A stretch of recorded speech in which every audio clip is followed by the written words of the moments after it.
बिस्मिल्लाहिर्रहमानिर्रहीम। अस्सलाम वालेकुम। डाटा स्ट्रक्चर एल्गोरिथम के अंदर आज हमारा ऑनलाइन क्लासेस में 9वां लेक्चर है। तो जैसा कि हम प्रीवियस 2 लेक्चर्स में स्टैक डाटा स्ट्रक्चर को डिस्कस कर रहे थे, तो अभी हम इसी को ही आगे लेके चलते हैं कि स्टैक डाटा स्ट्रक्चर में एक्सप्रेशंस क्या होते हैं।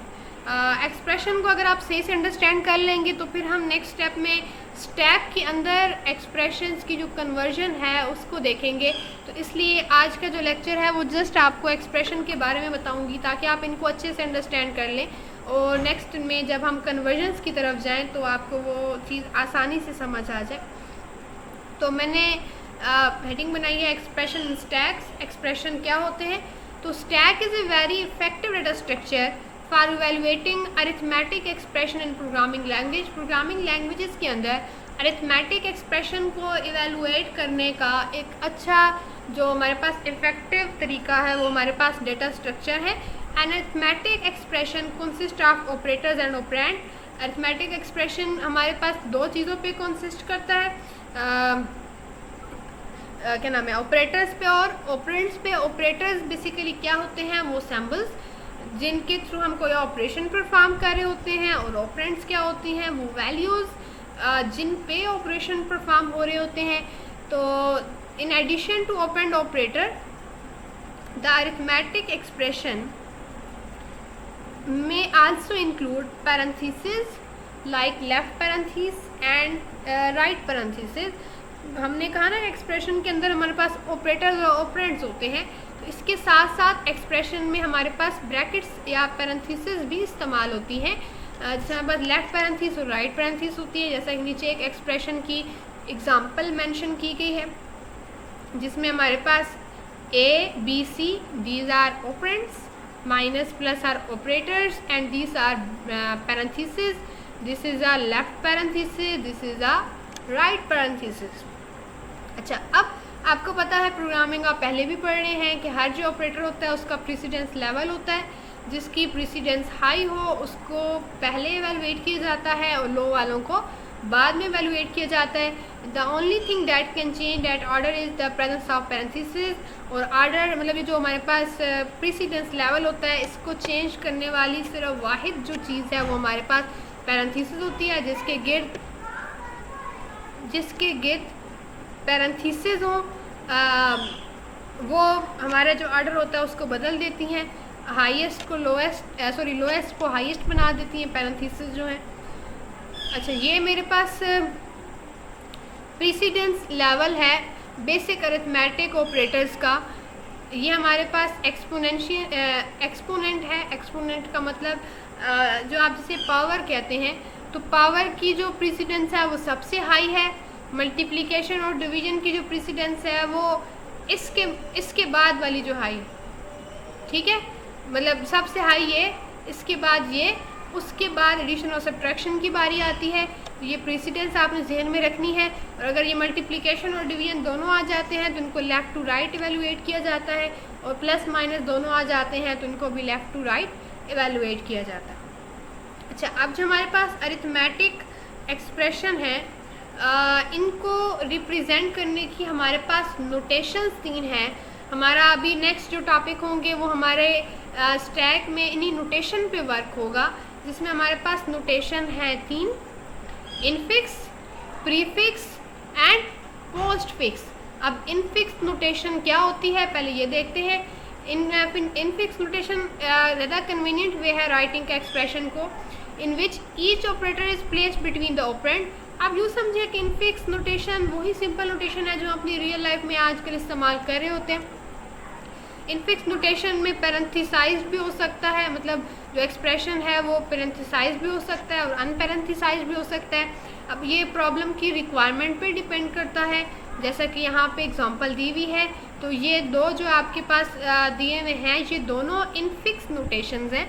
तो कैसे आइडेंटिफाई हो रही हैं? इनफिक्स ऐसे आइडेंटिफाई हो रही है कि जो ऑपरेटर है वो दरमियान में है और ऑपरेंड जो है वो साइड पे है। इस वजह से इसे इनफिक्स कहा गया है कि जो ऑपरेटर है वो दरमियान में है। All this expression are infix notation because operator come between the operand. वही बात है जो मैं आपको अभी समझा चुकी हूँ इनफिक्स नोटेशन की पहचान के लिए।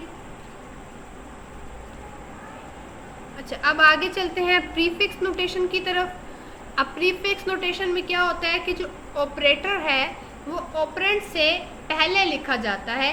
This notation was introduced by Polish mathematician and hence often refers to as Polish notation. अच्छा, इसका नाम अब पॉलिश नोटेशन मैं इसलिए कह रही हूँ क्योंकि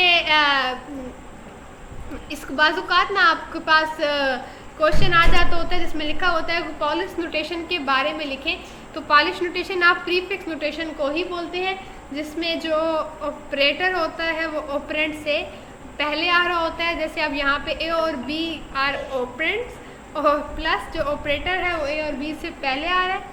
सी और डी यहाँ पे ऑपरेटर है, सॉरी सी और डी ऑपरेंड्स हैं और जो ऑपरेटर है माइनस वो इनसे पहले आ रहा है।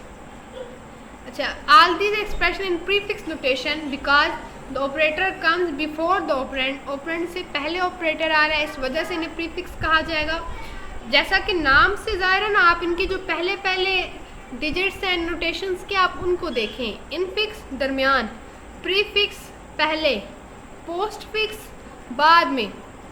ठीक है, the postfix notation places the operator after the operand. Operand के बाद ऑपरेटर आता है। This notation is just the reverse of Polish notation known as reverse Polish notation. अब ये नाम इनके याद रखिएगा कि रिवर्स पॉलिश नोटेशन किसे कहते हैं और पॉलिश नोटेशन किसे कहते हैं। तो यहाँ पे इसे रिवर्स पॉलिश नोटेशन कहा गया क्योंकि ये उसका उलट है, उसमें पहले आते हैं तो इसमें बाद में आते हैं। जैसे ए बी अब यहाँ पे ऑपरेंड है प्लस ऑपरेटर है, सी डी ऑपरेंड है और प्लस जो है ऑपरेटर है। तो ये जो हमारे पास दोनों एग्जांपल दी हुई हैं ये दोनों हमारे पास पोस्ट फिक्स फॉर्म में है कि ऑपरेटर जो है वो ऑपरेंड के बाद आ रहा है। ठीक है, अब यहाँ पे एग्जांपल मौजूद हैं आपके सामने जिसमें आप देखेंगे कि कन्वर्जन हुई हुई है अरिथमेटिक एक्सप्रेशन की मुख्तलिफ नोटेशन के अंदर। इनफिक्स नोटेशन बेसिक नोटेशन है जो आप रियल लाइफ में इस्तेमाल करते रहते हैं। अब अगर इनफिक्स दी हुई हो, इससे हमें प्रीफिक्स के अंदर जाना हो तो क्या करना होगा। जैसे यहाँ पे एस्टेरिक बी, स्टेरिक को पहले ले आएँ। ठीक है, प्रीफिक्स के लिए स्टेरिक को पहले ले आएँ, स्टेरिक को पहले ले आएंगे तो बन जाएगा स्टेरिक ए बी।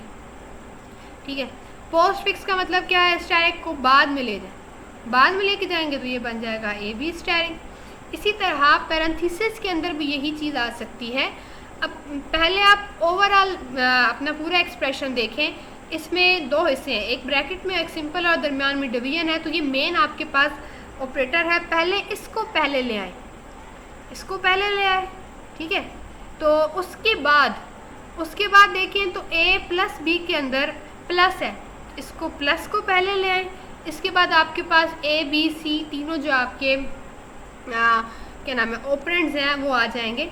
इसी तरह अगर हम पोस्ट फिक्स की बात करें तो पहले तो ये आ जाएगा भाई। ठीक है, अब देखें ये पोस्ट फिक्स किसके बाद आना चाहिए, पोस्ट फिक्स इन दोनों के बाद आना चाहिए। ठीक है, तो पहले आ जाएगा ये वाला। ठीक है, ये जैसे यहाँ पे लिखा हुआ भी। अच्छा, अब उसके बाद लगा देंगे आप सी और फिर आप इस ब्रैकेट की बारी आएगी। अब इस ब्रैकेट की बारी आएगी तो हम इसमें से प्लस को निकाल लेंगे। अब इसी चीज़ को मैं अगर आपको मतलब ऐसे एक स्टेप वाइज करके दिखाऊं तो अब यही ज़हन में रखिएगा। पहले स्टेप में हमने एक चीज़ को रिमूव किया, अब ये ब्रैकेट में ए प्लस बी,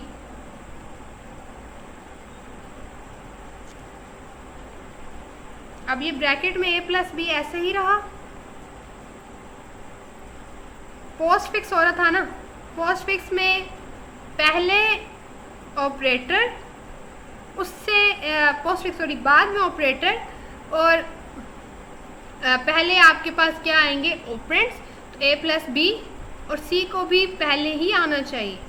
अब इस वाले ऑपरेंड को जब आप बाहर निकालेंगे, इन ऑपरेंड्स को और ऑपरेटर को, अब ये वाला प्लस a और b से पहले आना चाहिए। तो ये a और b पहले आ जाए, सॉरी प्लस पहले आ जाएगा और फिर आ जाएगा a और b। तो ये वाली आपके पास फॉर्म बन जाएगी। इसी तरह यहाँ पे भी पहले अगर आप प्रीफिक्स करें तो पहले इस प्लस को बाहर निकाल दिया, उसके बाद a स्टेरिक b और d माइनस c आ गया। ठीक है, ऐसे ही लिख दिया। फिर स्टेरिक को बाहर निकाल दिया, अब आपके पास आ गया प्लस स्टेरिक a b और डी माइनस सी भी अभी है, ठीक है। फिर आपने क्या किया, इस माइनस को डी माइनस सी से पहले लाया, तो आपके पास कुछ इस तरह की फॉर्म बन जाएगी। इसे आप जिस तरह मैं बोल रही हूँ ना, इस तरह स्टेप में इसे करके देखिएगा। अच्छा जी, इसी तरह पोस्ट फिक्स की बात की जाए, एक मिनट मैं सारे पॉइंटर्स को रिमूव कर जी। पोस्ट फिक्स की बात की जाए, पोस्ट फिक्स में क्या होता है, पहले ऑपरेटर, सॉरी पोस्ट फिक्स है पहले ऑपरेंड बाद में ऑपरेटर, पहले ऑपरेंड बाद में ऑपरेटर। तो अब बाद जब पहले लाना होता है ना, तो हम उस तरफ लेके जाते हैं, बाद में जाना होता है तो इस तरफ। तो आप यूँ समझें कि जब पहले लाना हो तो हम लेफ़्ट साइड पे लेके जाते हैं, और अगर हमने पोस्ट फिक्स करनी हो तो हम राइट साइड पे लेके जाते होते हैं, ठीक है। अब जैसे पोस्ट फिक्स करनी है तो मैं ऑपरेटर को राइट साइड पे लेके जाऊंगी, इसको ऑपरेटर को मैं पहले निकाल दूंगी, पीछे ए स्टेरिक बी डी माइनस सी और आगे आ जाएगा प्लस, ठीक है। अब मैं क्या करूंगी, इस डी माइनस सी को खोल दूंगी। अब डी माइनस सी को खोलूंगी तो ये क्या बन जाएगा, asterisk B D C minus plus, ठीक है। फिर मैं क्या करूंगी, स्टेरिक को खोल दूंगी, स्टेरिक को खोलूंगी, हमेशा किस तरफ जाना है, पोस्ट फिक्स में राइट की तरफ। तो अब आपके पास आ जाएगा A B asterisk D C minus और प्लस। अच्छा, अब इसी चीज़ को सीखने के लिए यहाँ पे मैंने कुछ एडिशनल एग्जांपल्स लिखी हैं। एडिशनल एग्जांपल जो मैंने लिखी हैं उनको भी इसी तरह आपने इसको भी इसी तरह आपने एवेलुएट करना है, जिस तरह अभी मैंने आपको एवेलुएट करना सिखाया है। इनफिक्स है, प्रीफिक्स है, पोस्ट फिक्स है। अब इनफिक्स में से आप प्रीफिक्स और पोस्ट फिक्स में जाने की ट्राई कीजिएगा। प्रीफिक्स क्या होगा, ऑपरेटर जो है वो पहले आए, ऑपरेंड जो है वो बाद में आए। और इसी तरह पोस्ट फिक्स में क्या होगा कि पहले आपके पास ऑपरेंड आए, उसके बाद आपके पास क्या आए, ऑपरेटर आए। ये में भी आपके लिए थोड़ा सा आपको मतलब कंफ्यूजिंग लग के, ये वाला आपके लिए ज़्यादा इजी होगा परफॉर्म करना, लेकिन आप इन सब प्रैक्टिस को, इन सब एग्जांपल्स को एक दफ़ा प्रैक्टिस करके देखिएगा और फिर इनके साथ आंसर मैच कीजिएगा। यहाँ पे इनके करेक्ट मौजूद हैं। फिर हमने नेक्स्ट लेक्चर में इसी चीज़ को इम्प्लीमेंट करके देखना होगा स्टैक के ऑपरेशंस के साथ। तो अगर अभी हम इसकी बात करें तो जैसा कि आपको मैंने बताया कि आपने स्टेप बाय स्टेप इसे एवेलुएट करना होता है। तो अगर मैं इसकी बात करूं तो पहले आप स्टेरिक को निकाल लोगे, फिर इनकी बात करोगे। लेकिन यहाँ पे जो केस है वो थोड़ा सा डिफरेंट है। यहाँ पे वो जो केस है उसमें आपके पास जो ब्रैकेट्स हैं वो मौजूद नहीं है। अब ये वाला जो प्लस है ये किससे पहले आना चाहिए, ए से पहले आना चाहिए, तो इसे पहले ले आएंगे। इसी तरह बी सी से पहले आना चाहिए, बी सी से पहले ले आएंगे, ठीक है। अब इसी तरह ये जो प्लस है ये इस डी से भी पहले आना चाहिए, तो हम ऐसा करेंगे, इसको यहाँ से निकालेंगे और इसको हम यहाँ पे ले आएंगे, तो ये बन जाएगा प्लस प्लस ए स्टेरिक डी। अब इसी तरह अगर उस दूसरी तरफ जाना है तो इसको पहले निकाला, फिर बी सी को निकाला, और ये जो हमारे पास प्लस का निशान है ये इन दोनों से भी पहले आना चाहिए, तो यहाँ पे इसको भी हम प्लेस कर देंगे, मतलब ये वाला प्लस जो है वो यहाँ पे प्लेस हो जाएगा। इसी तरह बाकियों को भी एवेलुएट करके समझने की कोशिश कीजिएगा। उम्मीद है आपको जल्दी मेरी बात जो है वो समझ में आ जाएगी। तो फिर भी अगर समझ में ना आई तो हम इसको इनबॉक्स में मेरे साथ कांटेक्ट कीजिएगा, तो मैं आपको वॉइस पे भी इन एग्जांपल को अलग से समझा दूँगी, ठीक है। तो यहाँ तक हमारा था कि हमारे पास कितनी नोटेशंस होती हैं, हम किस तरह इनको इनफिक्स से प्रीफिक्स या पोस्ट फिक्स में कन्वर्ट कर सकते हैं। तो इसको अपने पास नोट डाउन भी कर लीजिएगा, इन एग्जांपल को भी नोट डाउन कर लीजिएगा। बाजू का स्टैक में आपके पास इवैल्यूएशन के लिए आता होता है ना, तो उसमें आपको कहा जाता है कि पहले आप इसे क्या नाम है नोटेशन में कन्वर्ट करें, फिर स्टैक से इवैल्यूएट करें। तो इसलिए आपके बाज़ मैनुअली भी करना पड़ सकता है, तो इसलिए ये भी ज़हन में रखिएगा कि अगर आपको मैनुअली करना पड़े तो आप उसको किस तरह से करोगे, ठीक है।